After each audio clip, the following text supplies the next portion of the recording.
Right now, a mysterious object is drifting through our solar system, an interstellar visitor unlike anything we've ever seen. Its name is 3I Atlas, a frozen messenger from the depths of the galaxy, moving at over 60,000 miles per hour, shimmering with the light of distant suns. But what if this isn't just a fragment of the rock and ice? What if it's something far older, a relic of a civilization returning home? Tonight, we journey beyond the boundaries of science and myth, through the origins of stars, the ruins of lost worlds, and the haunting possibility that we are not the first to rise. Let the journey begin. What if the object we call 3I Atlas, the mysterious interstellar visitor hurtling through our solar system, isn't just a fragment of rock or ice but a messenger? What if it's the return of something we once knew, a sign that the first civilization in our galaxy is coming home? The question hangs in the darkness like a star that refuses to fade. For years now, astronomers have been tracking objects that don't belong to our solar system, visitors from the vast emptiness between stars. They arrive without warning, moving through our cosmic neighbourhood with trajectories that defy the gentle orbits of planets and asteroids born here. These interstellar wanderers carry with them the dust of other suns, the chemistry of alien worlds, and perhaps something more, something we haven't yet learned to recognise. 3I Atlas appeared in our telescopes like a whisper from the void. Its designation marks it as the third confirmed interstellar object ever detected passing through our solar system, following the enigmatic Oumuamua in 2017 and the comet Borisov in 2019. But while those earlier visitors sparked wonder and debate, 3I Atlas arrived with a different quality, a strangeness that settled into the minds of those who studied it and refused to leave. There was something about its path, something about the way it moved through space that felt less like chance and more like intention. The discovery came through patient observation, the kind of work that requires watching the same patch of sky night after night, waiting for something to shift against the background of distant stars. When 3I Atlas first revealed itself, it appeared as nothing more than a faint smudge of light, barely distinguishable from the countless other points that populate our telescope's fields of view. But as the observations accumulated, as the measurements refined themselves, a pattern emerged. This object was moving differently. Its velocity carried the unmistakable signature of something that had travelled between the stars, something that had never been bound by our sun's gravity, something that came from somewhere else entirely. The mathematics of orbital mechanics are precise and unforgiving. When an object moves through space, its path tells a story written in the language of gravity and momentum. Objects born in our solar system follow elliptical orbits, bound to the sun in an eternal dance that began billions of years ago, when our planetary system first condensed from a cloud of gas and dust. But interstellar objects move differently. Their trajectories are hyperbolic, open-ended paths that carry them through our system and back out into the galaxy beyond. They are not prisoners of our star. They are travellers, and 3I Atlas was travelling with purpose. What made 3I Atlas unusual wasn't just its interstellar origin. Other objects had already claimed that distinction. What set it apart was the subtle anomalies in its behaviour, the small deviations from predicted paths that accumulated over weeks and months of observation. Astronomers expected it to follow a clean hyperbolic trajectory, accelerated by the sun's gravity as it fell inward, then flung back out into the darkness. But 3I Atlas didn't quite follow that script. There were perturbations, tiny adjustments in its velocity that couldn't be fully explained by gravitational interactions alone. Some suggested outgassing, the release of volatile materials as the object warmed in the sun's light, creating a subtle rocket effect that nudged it off course. This explanation had been invoked for Oumuamua as well, though that earlier visitor had shown no visible signs of a comet's tail, no cloud of dust and gas that should accompany such outgassing. The explanation felt incomplete then, and it felt incomplete now. Others proposed that the object might be tumbling in complex ways, its irregular shape creating unexpected interactions with solar radiation pressure. But the more data that accumulated, the more these conventional explanations seemed to strain against the observations. There were whispers in the astronomical community, quiet conversations that happened in the margins of conferences and in the comment threads of preprint papers. What if 3I Atlas wasn't entirely natural? What if some aspect of its composition or structure was influencing its path in ways that natural processes couldn't fully account for? These weren't mainstream theories, not the kind of ideas that made it into press releases or textbooks, but they persisted nonetheless, circulating among those who had spent enough time staring at the data to notice that something felt wrong, or perhaps more accurately, something felt different. The object itself remained frustratingly difficult to characterize. Even through the most powerful telescopes, 3I Atlas appeared as little more than a point of light, too distant and too small to resolve any surface features or structural details. Spectroscopic analysis revealed hints about its composition, the chemical fingerprints of elements and molecules on its surface, but these measurements were noisy and ambiguous. Was it primarily rocky or metallic?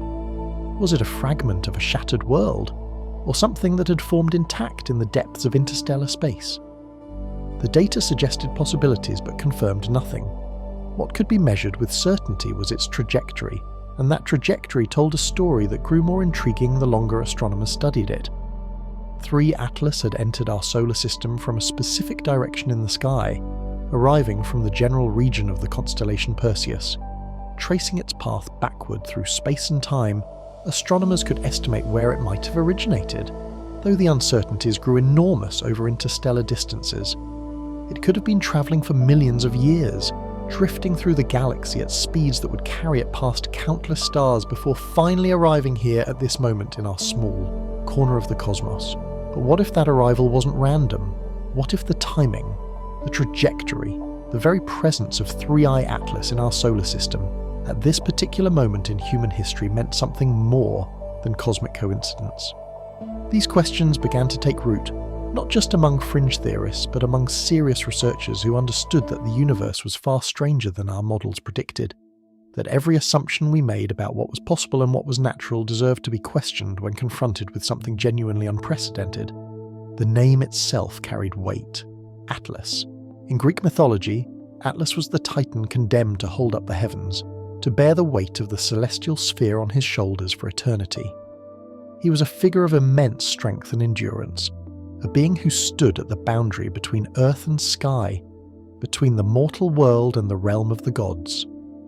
The astronomers who designated this object 3I Atlas might have chosen the name for purely technical reasons, following the conventions of astronomical nomenclature. But names have power, and this one resonated with meanings that reached far deeper than any technical classification. What if the myths remembered something real? What if the stories of Atlas holding up the heavens preserved some ancient knowledge about visitors from the sky, about objects that came from beyond the known world and carried with them the weight of cosmic significance?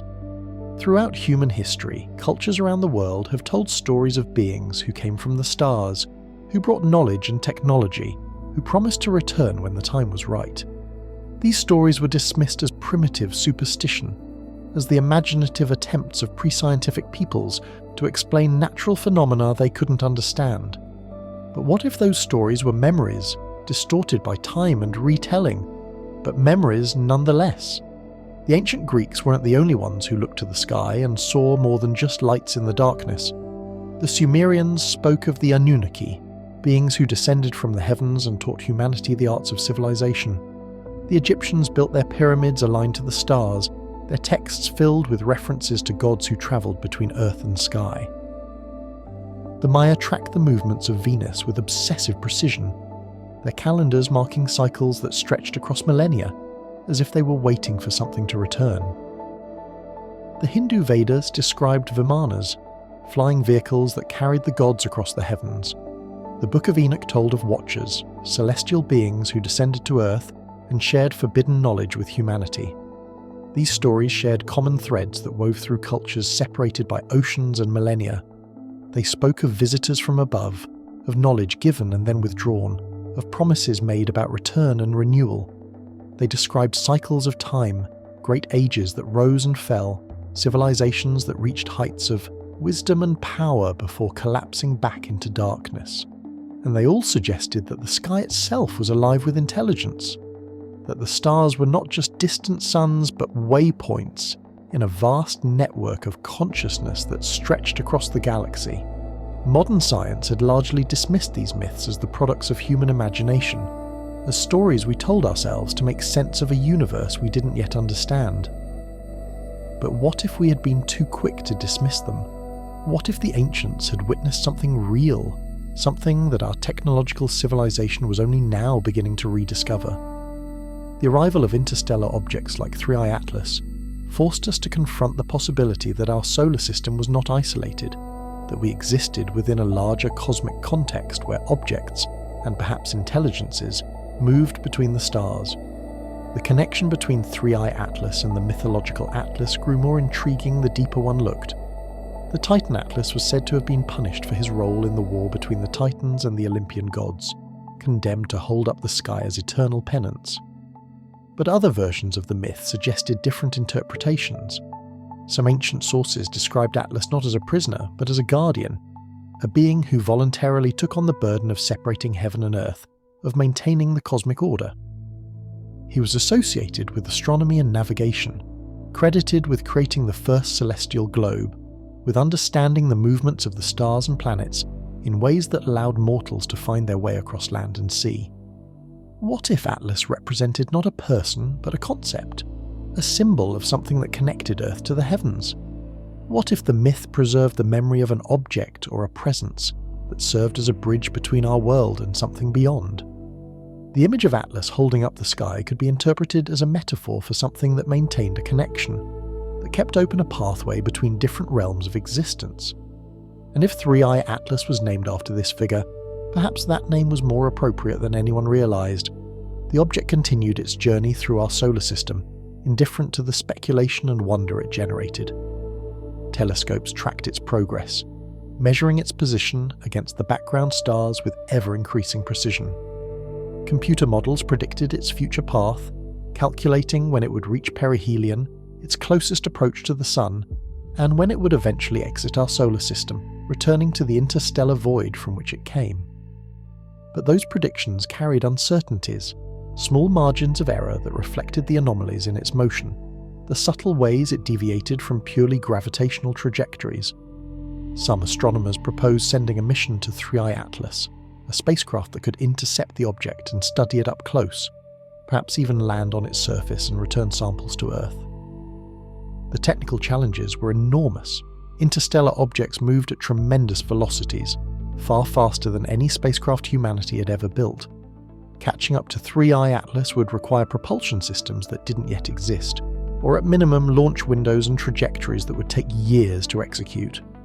By the time any mission could be designed, funded and launched, 3I Atlas would likely be long gone, receding into the darkness beyond Neptune's orbit, beyond the Kuiper Belt, beyond the reach of our most ambitious space probes. But the desire to reach it, to touch it, to understand what it truly was, burned in the minds of those who studied it. Because 3I Atlas represented something more than just scientific curiosity. It represented the possibility of contact, of connection with something beyond our isolated corner of space. If it was indeed artificial, if some aspect of its structure or composition revealed the hand of intelligence, then it would be the first confirmed evidence that we were not alone, that other minds had arisen in the universe and had achieved the capability to send their creations between the stars. The implications of such a discovery would reshape human civilization. Every assumption about our place in the cosmos would need to be reconsidered. Every question about the origin and destiny of intelligence would take on new urgency. If another civilization had existed long enough and grown advanced enough to send objects across interstellar distances, then what had become of them? Were they still out there, watching and waiting? Or had they vanished, leaving behind only these silent messengers drifting through the galaxy like messages in bottles cast into an infinite ocean? The possibility that 3I Atlas might be connected to an ancient civilization, perhaps the first civilization to arise in our galaxy, opened up vistas of speculation that stretched across billions of years of cosmic history. Our galaxy was old, more than 13 billion years by current estimates, formed in the early universe when the first generations of stars began to coalesce from primordial hydrogen and helium. The Sun and Earth were relative latecomers, born only 4.5 billion years ago. That meant there had been billions of years before our solar system even existed. billions of years during which other stars formed, other planets coalesced, and potentially other forms of life and intelligence emerged? What if one of those early civilizations had achieved technological maturity billions of years before humanity even existed? What if they had spread across the galaxy, establishing themselves on countless worlds, building structures and networks that spanned interstellar distances? And what if, after reaching such heights, they had faced some crisis or transformation that caused them to withdraw, to retreat from the galaxy they had once dominated, leaving behind only traces and remnants of their existence? The idea of a first civilization, a progenitor species that arose when the galaxy was young and shaped its development in ways we couldn't yet perceive, had been explored in science fiction for decades. But science fiction was often just speculation running ahead of science, imagining possibilities that might one day be confirmed or refuted by observation and evidence. The arrival of interstellar objects in our solar system, objects that behaved in ways that challenged our understanding of what was natural and what was artificial, suggested that some of those speculative possibilities might deserve more serious consideration. There were theories in astrobiology and the search for extraterrestrial intelligence that addressed this possibility directly. The Fermi paradox asked why, if intelligent life was common in the universe, we hadn't yet detected any clear signs of it. Various solutions had been proposed. Perhaps intelligence was rare, perhaps civilizations destroyed themselves before achieving interstellar capability, perhaps they were deliberately hiding, or perhaps they existed in forms so different from us that we couldn't recognize their presence. But another possibility was that we were looking in the wrong places or at the wrong times, that the evidence of ancient civilizations might not take the form of radio signals or megastructures, but something more subtle, more enigmatic. What if ancient civilizations left behind artifacts that drifted through the galaxy for eons, silent and dormant until they encountered something that triggered their activation? What if 3i Atlas was such an artifact, a probe or marker sent out millions or billions of years ago, programmed to follow certain trajectories, to visit certain star systems, to observe and record and perhaps, under the right conditions, to signal back to its creators that it had found something worth noting? The concept of self-replicating probes, often called von Neumann probes after the mathematician who first formalized the idea, suggested that a sufficiently advanced civilization could explore the entire galaxy using automated spacecraft that traveled from star to star, gathering resources, building copies of themselves, and continuing the expansion indefinitely. Such a strategy would allow a single civilization to establish a presence throughout the galaxy over the course of millions of years, even if they never developed faster than light travel. The probes would be the civilization's eyes and hands, extending their reach across distances that biological beings could never traverse in a single lifetime. If such probes existed, what would they look like? Would they be obviously artificial, gleaming metal constructs bristling with sensors and antennas? Or would they be more subtle, designed to blend in with natural objects, to avoid detection by primitive civilizations that weren't yet ready for contact? A probe disguised as an asteroid or comet could pass through a solar system unnoticed, gathering data and moving on, its true nature hidden beneath a shell of rock and ice. Only careful observation, only detailed analysis of its trajectory and composition might reveal the anomalies that hinted at something more. 3i Atlas exhibited exactly the kind of anomalies that such a disguised probe might display. Its trajectory was almost but not quite natural. Its behaviour was almost but not quite predictable. It was as if something about it was carefully calibrated to appear ordinary, while still retaining some capability for adjustment, some ability to modify its path in subtle ways that natural objects couldn't achieve. The outgassing explanation, the tumbling explanation, all the conventional theories felt like attempts to force the observations into familiar categories to avoid confronting the possibility that we were seeing something genuinely unprecedented. But if 3i Atlas was a probe, if it was artificial, then who had sent it? And more importantly, when? The object's trajectory suggested it had been travelling through interstellar space for an immense period of time. Even at velocities of tens of kilometres per second, crossing the distances between stars required thousands or millions of years. If 3i Atlas had been launched from another star system, it would have begun its journey long before human civilization existed. Perhaps before humanity's ancestors had even descended from the trees, perhaps before complex life had emerged on Earth at all. The implications were staggering. If 3D Atlas was artificial and ancient, then it represented a message from a time so remote that the civilization that created it might no longer exist in any recognizable form. It would be like discovering a message in a bottle that had been floating in the ocean for millions of years, written in a language no one could read, sent by people whose entire world had long since vanished. The message might still be there, encoded in the object's structure or behaviour, but deciphering it would require understanding contexts and references that had been lost to time. Yet the name Atlas suggested something else, something about return rather than mere passage. The Titan Atlas was condemned to his burden, but he endured, he persisted, he remained at his post holding up the heavens through all the ages of the world. What if 3i Atlas wasn't just passing through, but returning, coming back to a place it had visited before, following a cycle that repeated across vast stretches of time? What if our solar system was one stop on a circuit that this object traced through the galaxy, visiting certain stars at certain intervals, checking in on the worlds that orbited them, observing how they had changed since the last visit? The idea of cyclical return appeared throughout human mythology and religion. The concept of eternal return, of time as a circle rather than a line, of history repeating itself in endless cycles of creation and destruction, appeared in ancient Greek philosophy, in Hindu cosmology, in the myths of countless indigenous cultures. The Maya believed in great cycles of time, ages that ended in cataclysm and renewal. The Norse spoke of Ragnarok, the twilight of the gods followed by rebirth and a new beginning. The Hopi described multiple worlds, each one destroyed and replaced by the next as humanity failed to live in harmony with the cosmic order. What if these myths of cyclical time reflected some deeper truth about the universe, some pattern that operated on scales far larger than human history? What if civilizations rose and fell across the galaxy in great waves, each one reaching a peak of development before declining or transforming, making way for the next? And what if the first civilization, the one that arose when the galaxy was young, had established markers and messengers that travelled through space on trajectories timed to return to certain systems at intervals measured in millions of years, checking to see what new forms of life and intelligence had emerged in their absence? If 3 Atlas was such a messenger, then its arrival in our solar system at this particular moment in human history might not be coincidence.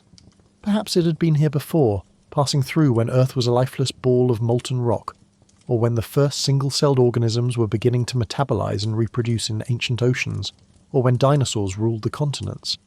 And now it was returning again, arriving at a time when one of Earth's species had developed technology, had begun to look outward toward the stars, had reached the threshold where it might be ready to receive the message that 3i Atlas carried. But what was that message? If the object was indeed artificial, if it carried information or instructions from its creators, how would we access it? The surface of 3i Atlas, if we could ever examine it up close, might reveal structures or patterns that didn't occur now. If such encounters had occurred, if Earth had been visited by representatives of an ancient civilization at various points in human prehistory and history, then what evidence would we expect to find? The visitors themselves would be long gone, returned to wherever they came from. Any technology they brought would have degraded over millennia, corroded and scattered and lost. But there might be traces, anomalies in the archaeological record, artifacts that didn't fit the expected progression of human technological development, structures that required capabilities beyond what the cultures that built them were supposed to possess. Such anomalies did exist, though their interpretation remained controversial. The Antikythera mechanism, recovered from a shipwreck off the coast of Greece, was a sophisticated astronomical calculator dating to the 2nd century BCE, far more complex than any other known device from that era. The precision of its gears and the sophistication of its design suggested knowledge of astronomy and mechanical engineering that seemed out of place in the ancient world. Conventional explanation held that it represented a peak of Greek technological achievement that was subsequently lost, but it raised questions about what else might have been known and forgotten. The megalithic structures scattered across the world, Stonehenge, the pyramids of Egypt and Central America, the massive stones of Baalbek and Puma Punku, demonstrated engineering capabilities that challenged our understanding of ancient technology.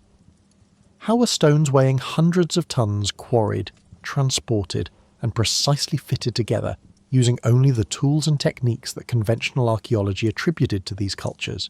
Various explanations had been proposed, from sophisticated use of simple machines to large labour forces working over extended periods. But the precision of the work, the astronomical alignments, the sheer scale of the undertaking, left room for questions about whether these cultures had access to knowledge or assistance that wasn't reflected in the conventional historical record. These anomalies didn't prove that Earth had been visited by an ancient civilization, but they kept the possibility alive. They prevented the question from being definitively closed. And now, with 3i Atlas passing through our solar system, with its ambiguous nature and its mythologically resonant name, the question took on new urgency. If there was an ancient civilization, if they had visited Earth in the past, if they had left behind myths and legends and perhaps physical traces of their presence, then might 3i Atlas be connected to them? Might it be a probe or marker from that same civilization, still following its programmed trajectory millions of years after it was launched? The concept of the first civilization implied not just temporal priority, but also a kind of cosmic significance. If one civilization had arisen billions of years before all others, if they had spread across the galaxy when it was young and empty, then they would have shaped the development of everything that came after. They might have seeded worlds with the building blocks of life, or protected emerging civilizations from cosmic threats, or established protocols and guidelines that governed how advanced species interacted with primitive ones. They would be, in effect, the elder race, the progenitors, the ones who set the patterns that all subsequent civilizations would follow or rebel against. Science fiction had explored this concept extensively. Arthur C. Clarke's 2001 A Space Odyssey featured mysterious monoliths left by an ancient alien civilization, artifacts that influenced human evolution and eventually led humanity to the stars. The monoliths were inscrutable, their purpose and origin never fully explained, but they served as markers and catalysts, guiding humanity's development according to some vast plan. Other stories featured ancient civilizations that had transcended physical existence, or that had withdrawn from the galaxy to allow younger species to develop, or that had left behind vast networks of technology waiting to be discovered and activated. These fictional scenarios provided frameworks for thinking about what a real first civilization might be like, what traces they might leave, how they might interact with younger species like humanity. But they were just stories, imaginative explorations of possibilities that might or might not reflect reality.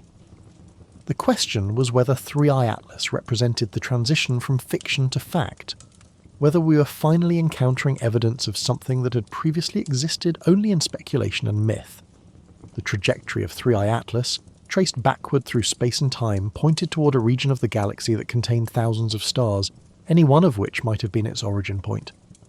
But the uncertainties were enormous. Small errors in measuring the object's current position and velocity propagated backward into huge uncertainties about where it had been millions of years ago. It might have originated from a star system relatively close to our own, or it might have travelled halfway across the galaxy. Without more precise data, without some way to narrow down the possibilities, the question of its origin remained unanswerable. But perhaps the origin didn't matter as much as the destination. If 3i Atlas was artificial, if it was following a programmed trajectory, then what mattered was where it was going, what it was meant to observe or accomplish. And right now it was passing through our solar system, moving through the space where Earth orbited, where humanity had built its civilization, and was beginning to reach outward toward other worlds. If the object was a probe, if it was gathering data and transmitting it back to its creators, then what was it observing? What would it report about us? The thought was both thrilling and unsettling. To be observed by an intelligence far older and more advanced than our own, to be judged by standards we couldn't comprehend, to have our civilization evaluated and found either worthy or wanting.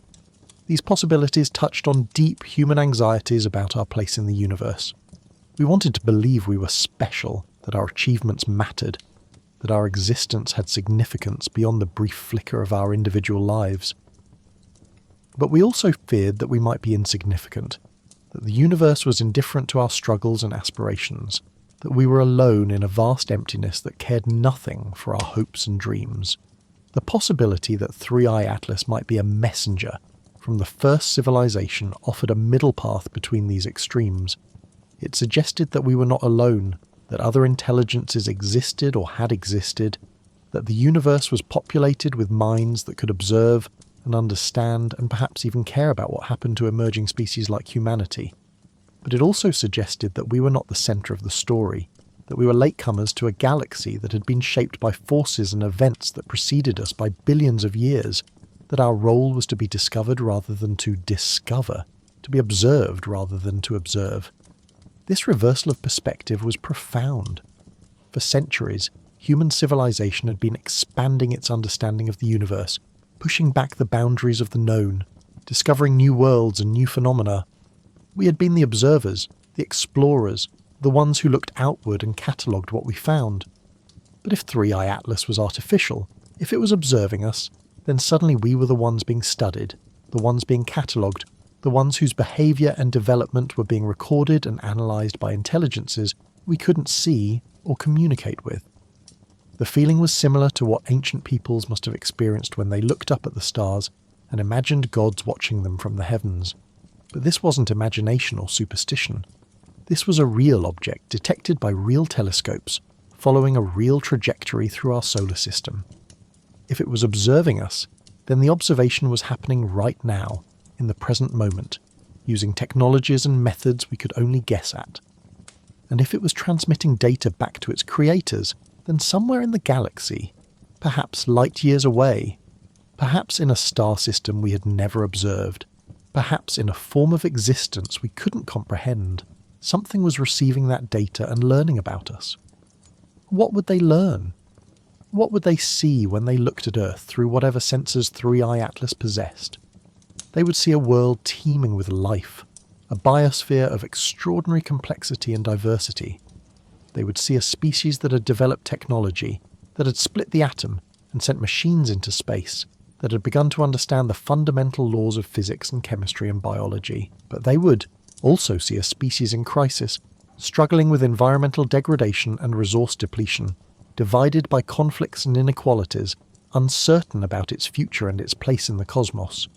Would they judge us harshly for our failures and shortcomings? Or would they remember their own early history, their own struggles and mistakes, and view us with compassion and understanding? Would they see potential in humanity, the possibility that we might overcome our current challenges and eventually join them among the stars? Or would they see us as just another species that would rise briefly and then fall, one more failed experiment in the galaxy's long history of life and intelligence? These questions had no answers, only speculation and hope and fear. But they mattered because they forced us to think about who we were and who we wanted to become. The possibility that we were being observed, that our actions and choices might be recorded and evaluated by an intelligence far greater than our own, gave weight and significance to decisions that might otherwise seem purely local and temporary. If 3 Atlas was watching, if the first civilization was paying attention, then what we did now, in this moment of human history, might echo across the galaxy and down through time in ways we couldn't predict or control. The object continued its journey, indifferent to human speculation and wonder. It followed the laws of physics, responding to gravitational forces and solar radiation pressure, moving along its predetermined path whether anyone was watching or not. But for those who did watch, for the astronomers who tracked its position night after night, for the theorists who tried to model its behaviour, for the dreamers who imagined what it might represent, 3i Atlas had become more than just an object. It had become a symbol, a focal point for humanity's deepest questions about existence and meaning and purpose. As the weeks passed, and 3i Atlas drew closer to perihelion, the intensity of observation increased. Telescopes around the world and in space focused on the object, gathering data across the electromagnetic spectrum. Radio telescopes listened for any signals it might be emitting, any transmissions that might reveal artificial origin. Infrared observations measured its temperature and thermal properties. Spectroscopic analysis searched for unusual chemical signatures. Every available technique was brought to bear on the question of what 3i Atlas truly was. The data accumulated, but clarity remained elusive. Some measurements suggested one interpretation, others pointed in different directions. The object remained stubbornly ambiguous, refusing to fit neatly into either the natural or artificial category. It was as if it existed in a liminal space, neither fully one thing nor the other, or perhaps both simultaneously, depending on how you chose to look at it. This ambiguity was itself significant. If 3i Atlas was artificial, if it was designed by an intelligence that understood how primitive civilizations like humanity would react to its presence, then perhaps the ambiguity was intentional. Perhaps the object was meant to be noticed but not fully understood, to raise questions without providing definitive answers, to serve as a test or challenge for emerging species. Only those civilizations that had developed sufficient technological capability and intellectual sophistication would be able to detect the subtle signs of artificial origin, and only those civilizations that were ready for contact, that had matured beyond their initial xenophobia and fear, would be able to interpret those signs correctly and respond appropriately. This interpretation suggested that 3i Atlas might be a kind of filter or screening mechanism, a way for the first civilization to identify which younger species were ready to join the galactic community and which needed more time to develop. The object's ambiguous nature would ensure that only civilizations that had achieved a certain level of scientific understanding would even recognize it as potentially artificial, and the lack of obvious signals or messages would prevent premature contact with civilizations that weren't yet ready to handle the implications of knowing they weren't alone. If this was true, then humanity's response to 3i Atlas was itself a kind of test. Were we approaching the object with open minds and rigorous scientific methods, or were we dismissing it prematurely because it challenged our assumptions? Were we willing to consider unconventional explanations, or were we clinging to familiar categories because they felt safer? Were we ready to accept that we might not be alone in the universe, or would we retreat into denial and skepticism when confronted with evidence that didn't fit our expectations? These questions applied not just to the scientific community but to humanity as a whole. How would the general public react if it was confirmed that 3i Atlas was artificial? Would there be panic and fear, or wonder and excitement? Would religious institutions see it as a threat to their teachings? Or would they find ways to incorporate the discovery into their existing frameworks? Would governments cooperate to study the object and prepare for possible contact? Or would they compete and conflict, each trying to gain advantage from whatever knowledge or technology might be gleaned? The history of human civilization suggested that the response would be mixed and complicated. The different groups would react in different ways based on their beliefs and interests and fears. But there was also hope that the discovery of artificial origin for 3i Atlas might serve as a unifying force, a reminder that humanity shared a common identity as an emerging species in a galaxy that might be populated with other intelligences. The petty conflicts and divisions that plagued human society might seem less important when confronted with the reality of a cosmos far larger and stranger than we had imagined. As 3i Atlas approached perihelion and then began its long journey back toward interstellar space, the window for intensive study began to close. The object would remain visible for months or even years, but it would grow progressively faint and more difficult to observe as it receded from the Sun. Eventually it would pass beyond the orbit of Neptune, beyond the Kuiper belt, beyond the heliopause where the Sun's influence faded into the interstellar medium, and then it would be gone, returning to the darkness between stars, continuing whatever journey it had been on for millions of years before it arrived here. But even after it was gone, even after it had vanished from our telescopes and our ability to study it directly, 3i Atlas would remain present in human consciousness. It would be remembered as the object that made us question our assumptions, that forced us to confront the possibility that we might not be alone, that reminded us that the universe was far stranger and more wonderful than our theories predicted. It would become part of human mythology, joining the ancient stories of visitors from the sky, of messengers from the gods, of signs and portents that marked turning points in human history. And perhaps, if the cyclical interpretation was correct, if 3i Atlas was indeed following a trajectory that brought it back to our solar system at regular intervals, then it would return. Perhaps millions of years from now, when humanity had either vanished or transformed into something unrecognizable, when Earth had been reshaped by time and evolution and cosmic events, 3i Atlas would pass through our solar system again. It would observe whatever had become of the species that had watched it so intently during its previous visit. It would record the changes and transmit them back to its creators, adding another data point to a record that stretched across billions of years of galactic history. The thought of such vast timescales, of cycles measured in millions of years, of civilizations rising and falling, while objects like 3I Atlas continued their patient journeys through the galaxy, was both humbling and awe-inspiring. It placed human existence in a context so large that individual lives and even entire civilizations seemed like brief flickers, momentary sparks in an eternal darkness. But it also suggested that those sparks mattered, that they were part of a larger pattern, that the universe itself was engaged in some vast process of observation and memory and perhaps even consciousness. The myths of Atlas holding up the heavens took on their deepest meaning in this context. Atlas was not just bearing a physical burden, but maintaining a connection, keeping open a channel between different realms of existence. He was the axis around which the celestial sphere rotated, the fixed point that allowed the stars to move in their eternal dance. And perhaps 3I Atlas served a similar function, not holding up the physical heavens but maintaining some kind of connection between the first civilization and the younger species that arose after them, serving as a bridge across time and space, ensuring that the knowledge and memory of what had come before was not entirely lost. If the first civilization still existed, if they had not vanished or transcended or destroyed themselves but had merely withdrawn to some distant corner of the galaxy, or some higher plane of existence, then objects like 3I Atlas might be their way of staying connected to the physical universe they had left behind.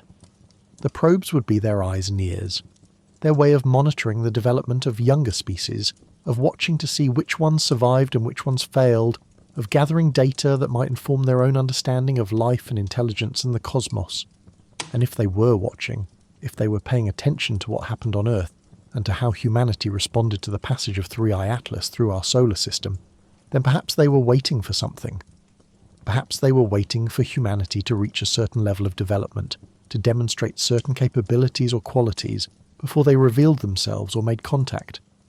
Perhaps the arrival of 3I Atlas was itself a signal, a way of saying, "We see you, we know you're there, and when you're ready, we'll be here." The question of readiness was crucial. What would it mean for humanity to be ready for contact with an ancient civilization? It would require more than just technological capability, more than just the ability to detect and study interstellar objects or to send our own probes and spacecraft into the galaxy. It would require a level of maturity and wisdom that humanity had not yet achieved, the ability to think beyond our immediate interests and conflicts, to see ourselves as part of a larger cosmic community with responsibilities and obligations that extended beyond our own species and planet. The challenges facing humanity in the early 21st century, climate change, nuclear proliferation, inequality, environmental degradation, were all tests of our ability to act collectively for the common good, to prioritise long-term survival over short-term gain, to recognise that we shared a common fate on a small planet in a vast universe. If we couldn't solve these problems, if we destroyed ourselves or degraded our world to the point where civilization collapsed, then we would never be ready for contact with an ancient civilization. We would be just another failed species, another cautionary tale in the galaxy's long history of intelligence that arose and then vanished. But if we could solve these problems, if we could find ways to live sustainably on Earth and eventually expand to other worlds, if we could develop the wisdom and maturity to handle the responsibilities that came with advanced technology, then perhaps we would be ready. Perhaps we would be able to meet the first civilization as equals or at least as worthy successors as a species that had proven itself capable of surviving the challenges that destroyed so many others. The passage of 3I Atlas through our solar system might be remembered as a turning point, the moment when humanity first seriously confronted the possibility that we were not alone, that we existed within a larger context of galactic civilization and cosmic history. Whether the object was natural or artificial, whether it was connected to an ancient civilization or just a random fragment of rock and ice, it had already served a purpose by making us think about these questions, by forcing us to consider our place in the universe and our responsibilities to the future. The days after 3I Atlas reached perihelion and began its outward journey brought a strange mixture of frustration and exhilaration to the scientific community.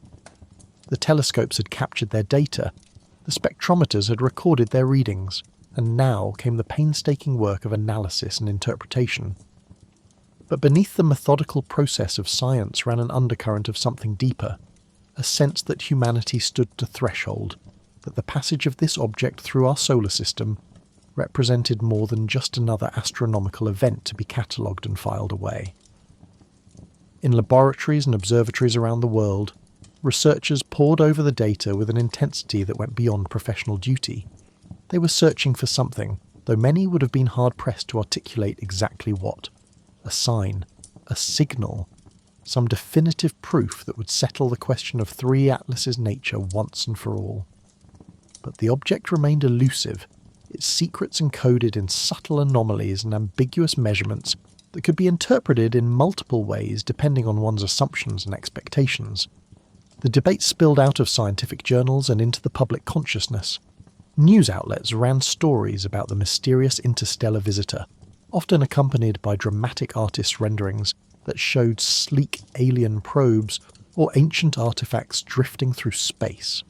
Social media filled with speculation ranging from sober analysis to wild conspiracy theories. Some saw 3i Atlas as proof that aliens were watching us, that we were being evaluated for readiness to join some galactic federation. Others dismissed it as just another rock in space, remarkable only for its interstellar origin, nothing more than cosmic debris cast off from some distant planetary system. But there were those who occupied the middle ground, who recognised that the truth might be more nuanced than either extreme allowed. These were the people who understood that the universe was not obligated to conform to human categories, that something could be both natural and meaningful, that the boundary between random chance and intentional design might not be as clear as we like to believe. They looked at 3e Atlas and saw not just an object but a question, one that challenged humanity to think more carefully about what we meant by intelligence, by communication, by purpose. The historical record of scientific discovery was filled with moments when observations forced a revision of fundamental assumptions. The Earth was not the centre of the universe. Time was not absolute. Space could bend and warp. The universe had a beginning. Each of these revelations had seemed impossible, even absurd, before the evidence became overwhelming. Each had required scientists to abandon cherished beliefs and embrace new paradigms that better fit the observations. Perhaps 3i Atlas represented another such moment, another point where the universe was trying to tell us that our categories and assumptions were insufficient, that we needed to expand our thinking to accommodate possibilities we had previously dismissed.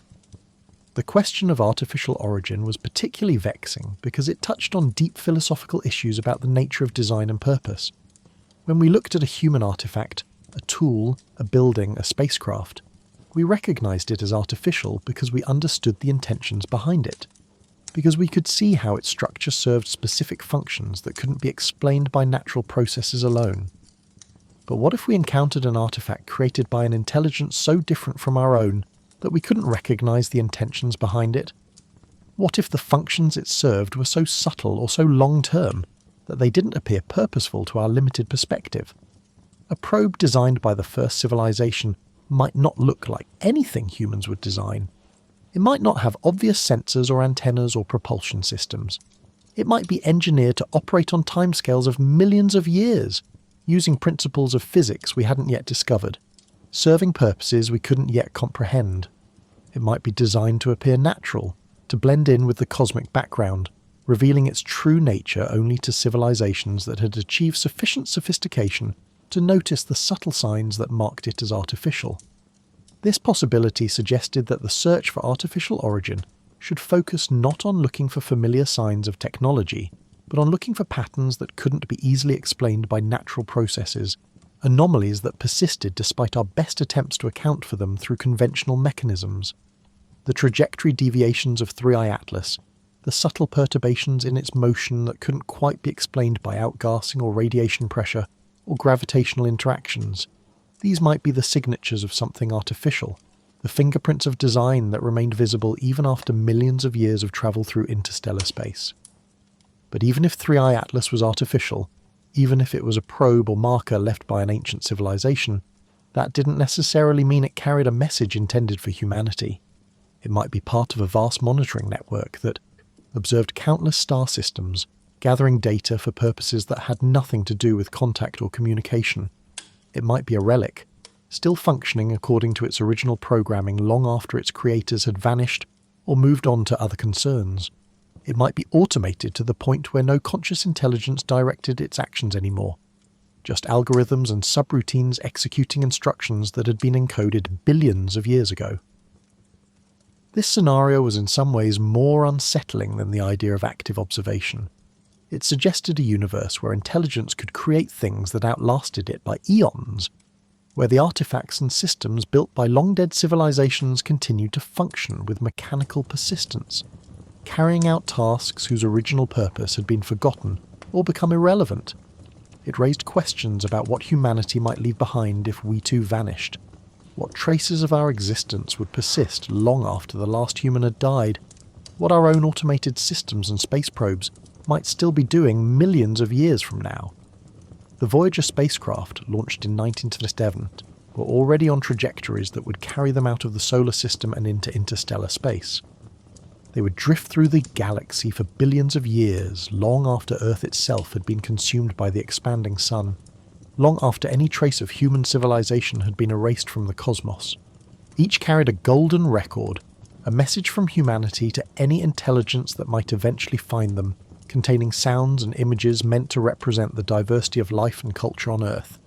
But the chances of those records ever being found were infinitesimally small, and even if they were found, the civilization that discovered them would encounter not living humans, but only these fossilized remnants of a species that had existed in the distant past. Was 3i Atlas something similar? A message in a bottle cast into the cosmic ocean by a civilization that had hoped someone might eventually find it, even if that discovery came millions of years after they themselves were gone. The idea was both poignant and profound. The notion that intelligence, once it arose, felt compelled to reach out, to leave some mark of its existence, to assert that it had been here, that it had lived and thought and wondered about its place in the universe.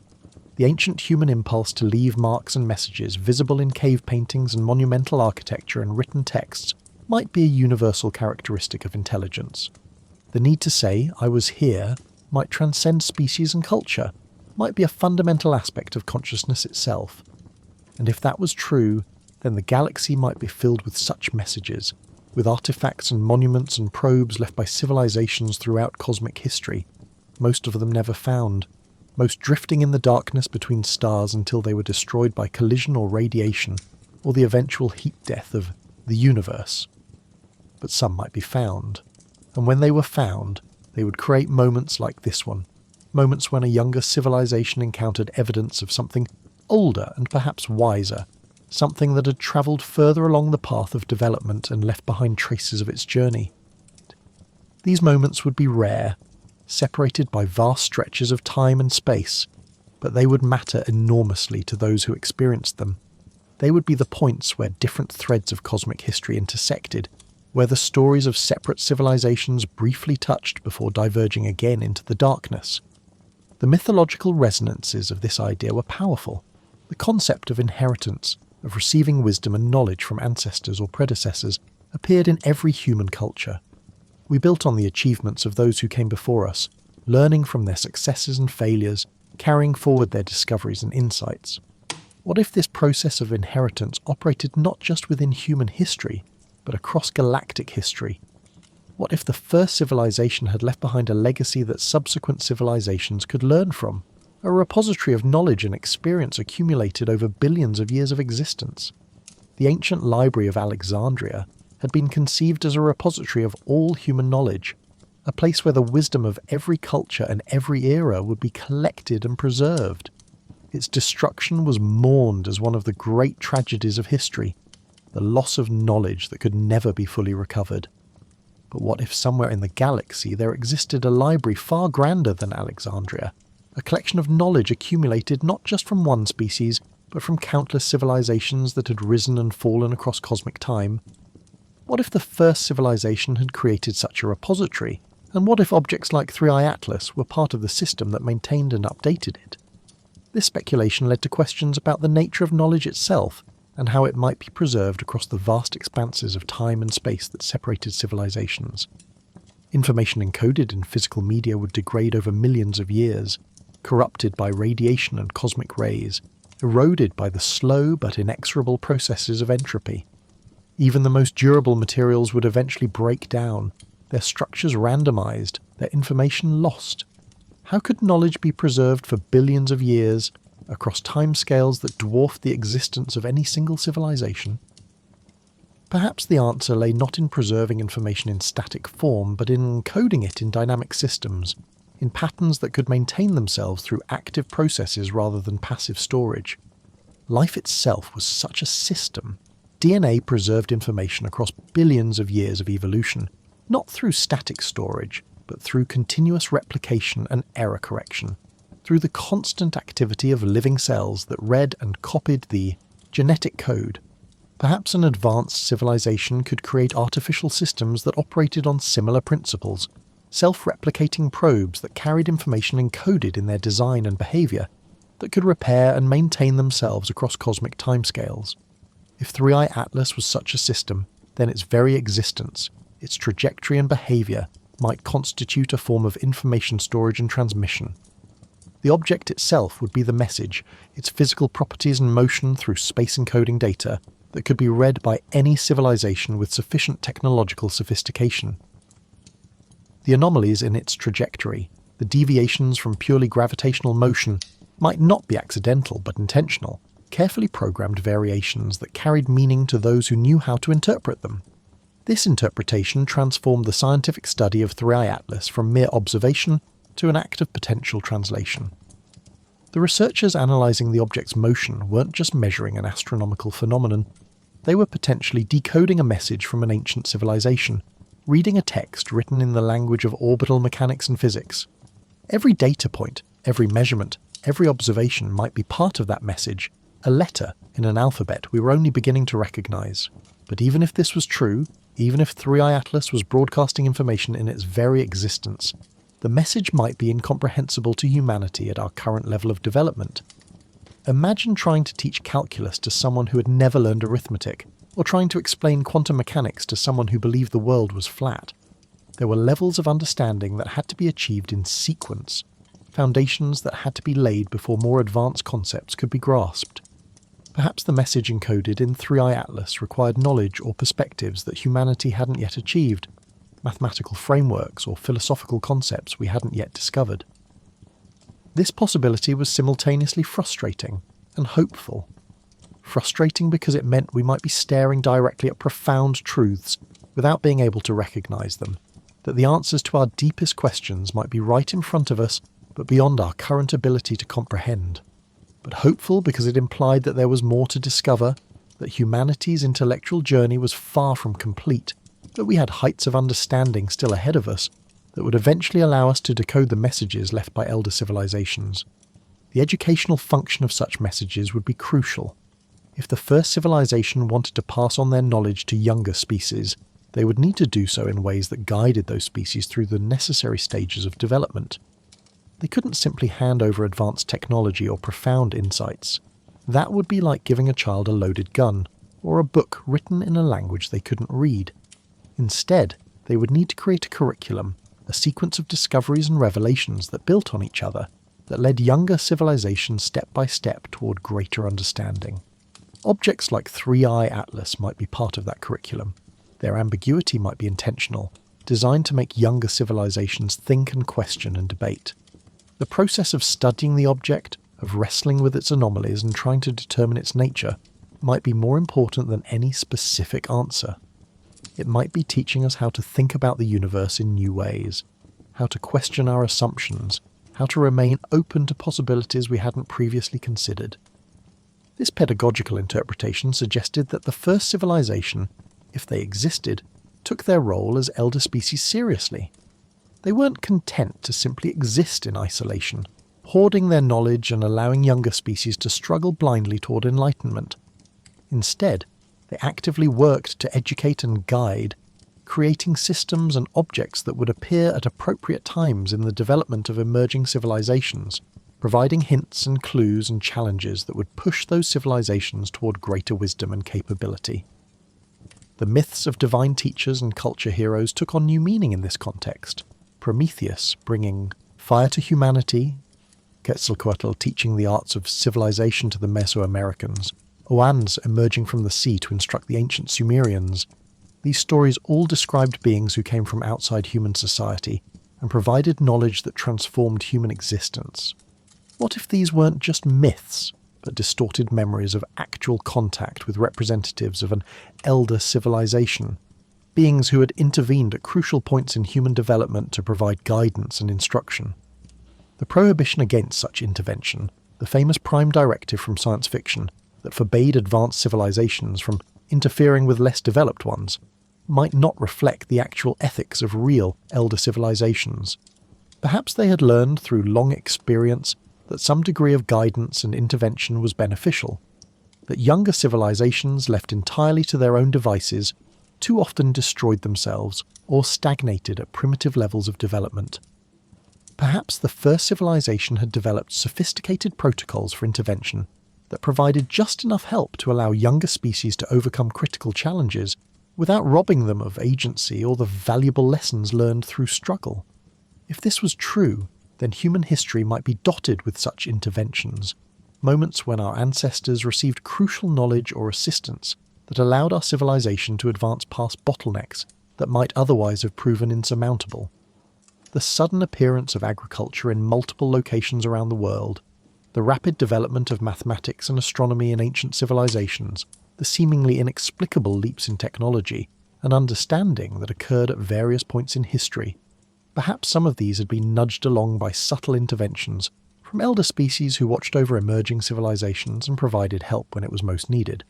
But such interventions would need to be subtle, disguised as natural developments or human achievements, so that the receiving civilization would still feel ownership of its progress.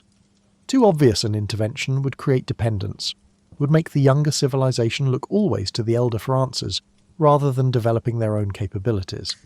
The art would be in providing just enough help, just enough guidance to keep the civilization on a productive path, without taking away the struggle and effort that made growth meaningful. 3 Atlas might represent such a carefully calibrated intervention. Its ambiguous nature ensured that humanity would have to work to understand it, would have to develop new capabilities and new ways of thinking to determine its true character. We couldn't simply observe it and know immediately what it was. We had to struggle with the question, debate the possibilities, gather more data, refine our theories. And in that process, we were developing exactly the kind of scientific sophistication and intellectual flexibility that would be needed for eventual contact with elder civilizations. The timing of its arrival was also potentially significant. 3I Atlas appeared in our solar system at a moment when humanity had just developed the technological capability to detect interstellar objects, when we had built telescopes and survey systems powerful enough to spot these rare visitors as they passed through. A century earlier, we wouldn't have seen it at all. A century later, we might have developed enough capability to intercept it, to send a probe to rendezvous with it and study it up close. The object arrived in the narrow window when we could detect it and wonder about it, but not yet fully investigate it. A perfect moment to spark questions and drive the development of new capabilities. Was this timing coincidence? Or had the object been programmed to make itself noticeable at exactly this stage of human development, to arrive when we were ready to ask questions but not yet ready for easy answers? The orbital mechanics required to achieve such precise timing would be extraordinarily sophisticated, requiring the ability to predict the development of civilizations across timescales of millions of years. But perhaps that was exactly the kind of capability the first civilization possessed, the ability to model and predict the evolution of intelligent species, to calculate when they would reach various developmental milestones, to time interventions with precision measured in millions of years. This idea staggered the imagination. It implied a level of understanding of intelligence and civilization that went far beyond anything humanity had achieved. We could barely predict the development of our own society over decades, let alone model the evolution of other species over eons. But an ancient civilization with billions of years of experience, with observations of countless other species going through similar developmental arcs, might have discovered patterns and regularities that allowed such long-term prediction. They might have developed a science of civilizational development as rigorous and predictive as our physics or chemistry. If such a science existed, it would transform our understanding of intelligence and progress. It would suggest that the development of technological civilization followed certain predictable pathways, that there were common challenges every emerging species faced, common bottlenecks and critical points where civilizations either succeeded in overcoming obstacles or failed and declined. The first civilization might have mapped this landscape of developmental possibility, identifying the key moments when intervention could be most beneficial, creating systems that would provide appropriate guidance at each stage.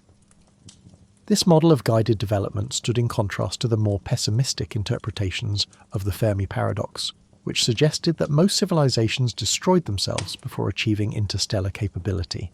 Perhaps the paradox was resolved not by universal failure, but by universal guidance.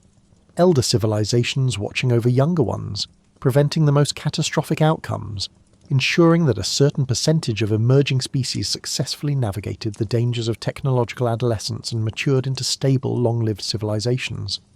But such guidance couldn't prevent all failures. Some civilizations would inevitably make choices that led to their destruction despite the best efforts of their watchers. The guidance had to allow for free will, for the possibility of both success and failure, or it would be mere puppetry rather than genuine development.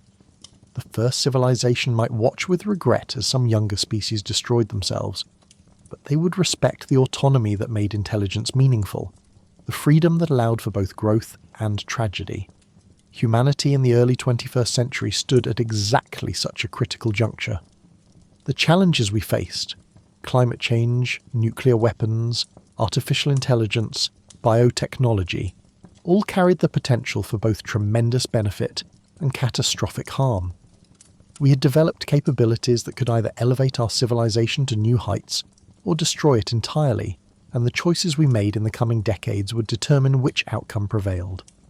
If the first civilization was watching, if 3i Atlas was part of their monitoring system, then they would be observing humanity at this critical moment with keen interest, noting which choices we made and how we handled the responsibilities that came with our newfound powers.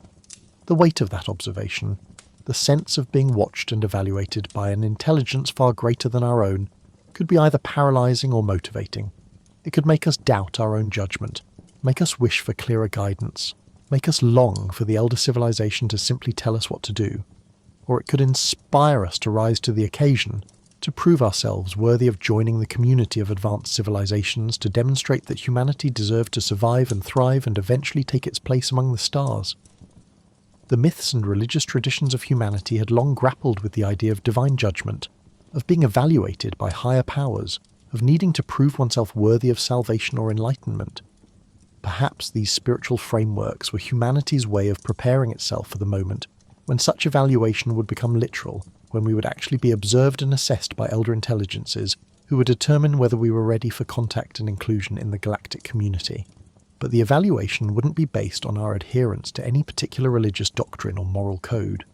The first civilization, having observed countless species across billions of years, would understand that morality and culture took many forms, that there was no single right way to organize a society or structure, a civilization. What they would be evaluating was something more fundamental, our capacity for wisdom, our ability to think long-term, our willingness to cooperate for common goals, our commitment to preserving rather than destroying the precious phenomenon of intelligence and consciousness. These qualities transcended any particular cultural or religious framework. They were the basics of mature civilization, the prerequisites for species that hoped to survive for millions of years rather than flaming out in a brief burst of technological prowess, followed by self-destruction. And they were qualities that could be observed and measured, patterns of behavior that revealed whether a civilization had achieved the stability and wisdom necessary for long-term survival. The study of 3i Atlas and humanity's response to it might itself be part of that evaluation. How did we react when confronted with something ambiguous and potentially revolutionary? Did we approach it with open minds and rigorous methods, or did we retreat into dogma and denial? Did we allow the discovery to inspire cooperation and shared purpose, or did it become another source of conflict and competition? The answers to these questions would reveal much about humanity's readiness for contact with elder civilizations. As months passed and 3I Atlas continued its outward journey, the initial excitement began to fade from public consciousness. The object became old news, replaced in the headlines by more immediate concerns and crises. But in the scientific community, and among those who'd been most deeply affected by its passage, the questions it raised continued to resonate. They had seen something that challenged their understanding of the universe, something that refused to fit neatly into existing categories, something that demanded they think more carefully about what was possible and what was real. For some researchers, 3I Atlas became an obsession, a puzzle they couldn't let go of despite the lack of definitive answers. They continued to analyse the data, searching for patterns and anomalies they might have missed on first examination. They developed new models and simulations, trying to find explanations that could account for all the observations without requiring exotic assumptions. They wrote papers and gave presentations, trying to convince their colleagues that the object deserved more attention, more study, more theoretical consideration. Others moved on, filing 3I Atlas away as an interesting anomaly, but one that ultimately didn't change the fundamental picture of the universe. It was an interstellar object with some unusual properties, perhaps worthy of follow-up study if another one appeared, but not something that revolutionized our understanding of the cosmos. They returned to their regular research programs, to studies of exoplanets and galaxy formation and dark matter, to the questions that had occupied them before 3I Atlas appeared and would continue to occupy them after it was gone. But even those who moved on found that something had changed. The universe seemed less empty now, less purely mechanical. The possibility that intelligence might be scattered throughout the galaxy, that ancient civilizations might have left traces and markers and messages, had taken root in the collective consciousness of humanity. We couldn't unknow what 3I Atlas had taught us, that interstellar objects were real, that they passed through our solar system on timescales of years or decades, that the galaxy was more interconnected than we had realized. This new awareness began to influence humanity's approach to space exploration and the search for extraterrestrial intelligence. If interstellar objects were arriving at our solar system with some regularity, then we needed better systems for detecting and studying them. Proposals were developed for dedicated survey telescopes that could spot these visitors earlier, track them more precisely, characterize them more completely. Some researchers advocated for the development of rapid response spacecraft that could be launched to intercept particularly interesting objects, to study them up close before they receded beyond reach. The technical challenges were formidable, but the motivation was clear. Every interstellar visitor was a potential source of information about other star systems, other planetary environments, and potentially other civilizations. We couldn't afford to let them pass through unobserved, to miss opportunities for discovery, because we lack the infrastructure to study them properly. 3I Atlas had been a wake-up call, a reminder that the universe brought gifts to those who were prepared to receive them. The search for extraterrestrial intelligence also evolved in response to 3I Atlas. Traditional SETI programs had focused primarily on detecting radio or optical signals, assuming that advanced civilizations would announce their presence through electromagnetic broadcasts. But 3I Atlas suggested another possibility, that evidence of extraterrestrial intelligence might come not through intentional signals, but through the physical artifacts that civilizations left behind or sent out into the galaxy. This approach, sometimes called artifact SETI, or the search for technosignatures, gained new prominence and funding. Researchers began developing methods for distinguishing artificial objects from natural ones, for identifying the subtle signatures of design that might be visible even in objects that had been engineered to appear natural. They studied the anomalies in 3I Atlas's behaviour, trying to understand what kinds of deviations from natural motion might indicate artificial origin. They considered what kinds of materials or structures would be most durable across interstellar timescales, what designs would be most likely to survive millions of years of travel through space, while still retaining recognisable artificial characteristics. This work required collaboration between astronomers, physicists, engineers, and even archaeologists and anthropologists who understood how to identify the traces of intelligence in ambiguous contexts. It was inherently interdisciplinary, requiring insights from multiple fields to address questions that didn't fit neatly into any single domain. and it forced researchers to think carefully about their assumptions regarding intelligence and technology, to recognise that their intuitions were based on limited experience with a single technological civilization and might not apply to species with radically different evolutionary histories and cultural frameworks. The philosophical implications were equally profound. If advanced civilizations were sending objects through the galaxy, if the cosmos was filled with ancient artifacts and monitoring systems, then intelligence was not a rare and isolated phenomenon, but a persistent feature of the universe. Consciousness had arisen not just once, but many times, and it had achieved capabilities that allowed it to extend its reach across interstellar distances, to leave marks that would persist for billions of years. The universe was not indifferent to mind. It had given birth to mind repeatedly, and those minds had shaped the cosmos in ways we were only beginning to recognise. This realisation offered a kind of cosmic comfort, a sense that humanity was part of something larger and longer lasting than our individual lives, or even our entire civilization. We were threads in a vast tapestry, woven across billions of years of galactic history, connected to other intelligences through the objects and messages that travelled between the stars. Our struggles and achievements mattered not just to us, but to that larger story, to the ongoing experiment of consciousness that the universe had initiated when the first stars formed and the first planets coalesced. But with that comfort came responsibility. If we were part of a larger community of intelligence, even if that community was separated by vast gulfs of time and space, then we had obligations to that community. We needed to ensure that our thread of the tapestry didn't end prematurely, that we survived long enough to contribute our own knowledge and experience to the cosmic repository. We needed to develop our own capabilities for interstellar communication and exploration, to eventually become not just recipients of messages from elder civilizations, but senders of our own messages to younger ones.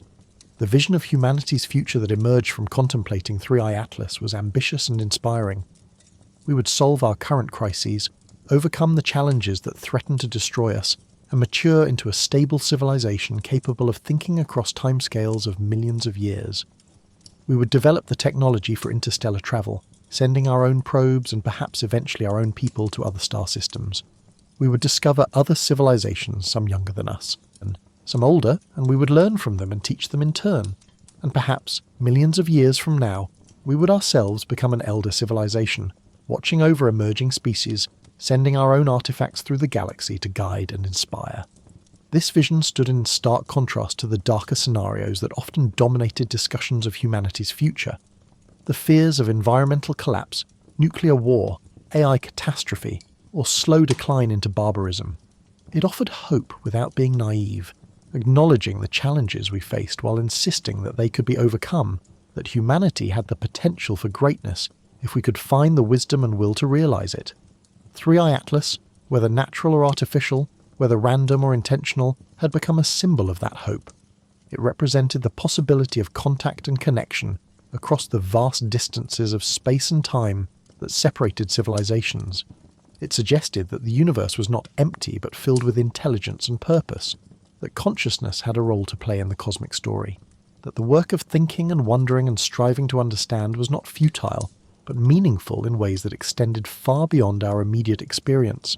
As the object continued its journey back toward interstellar space, as it grew fainter and more distant with each passing day, those who watched it felt a mixture of sadness and anticipation.